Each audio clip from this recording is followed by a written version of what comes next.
आज आपण बनवूया कैरीची गोड आंबट चटणी. हे बघा एवढी मोठी कैरी आहे. आता ही मी सालून घेतली. आता ही कापून घेऊया. हिची आपण एकदम पातळ कापणी करायची, मिडियम आकाराचे काप करायचे.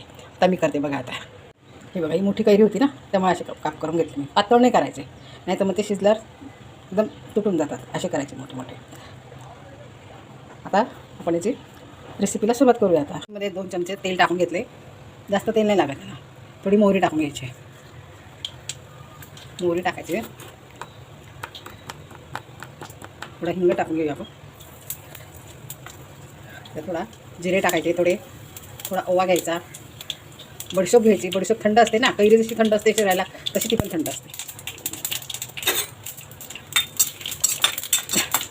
याच्यामध्येच आता मेथी दाणे आणि कलोंजी टाकायची. ते जास्त भाजायचं नसतं, नाही तर मग कडवटपणा होतो बरं त्याचा.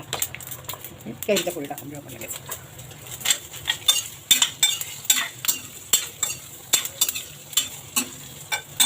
त्याच्यात हळद पण टाकून घेऊ आपण.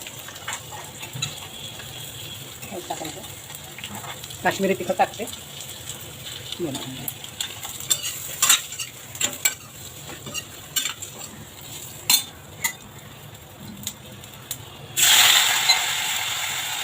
थोडंसं पाणी टाकून घ्यायचं. आता एक ग्लासभर पाणी टाकून घ्यायचं.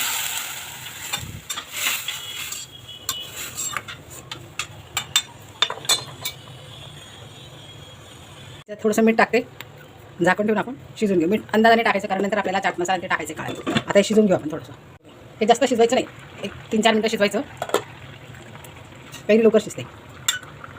हे बघा लगेच तुटते. म्हणजे झाली आता आपली. आता याच्यामध्ये आपण गूळ टाकून घेऊया.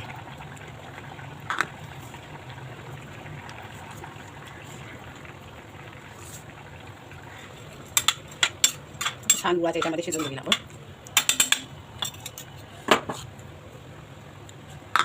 कैरी खूप आंबट आहे ना.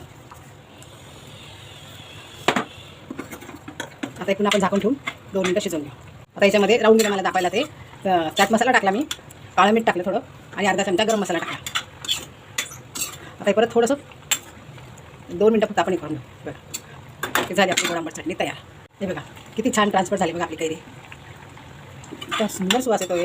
एकदम छान, खायला पण तेवढीच छान. आता ही जास्त आटवायची नाही आपल्याला, कारण ही ना डाळ झाल्यानंतर आपोआपच घट्ट होते ती, आणि खूप घट्ट चांगली नाही लागत. थोडीशी ग्रेव्ही टाईप छान लागते ती.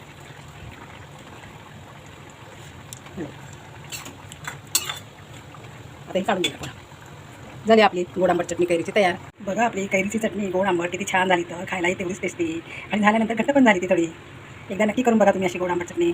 करून तुम्ही एका स्टीलच्या डब्यात घालून ठेवायची. फ्रीजमध्ये 8-15 दिवस छान टिकते.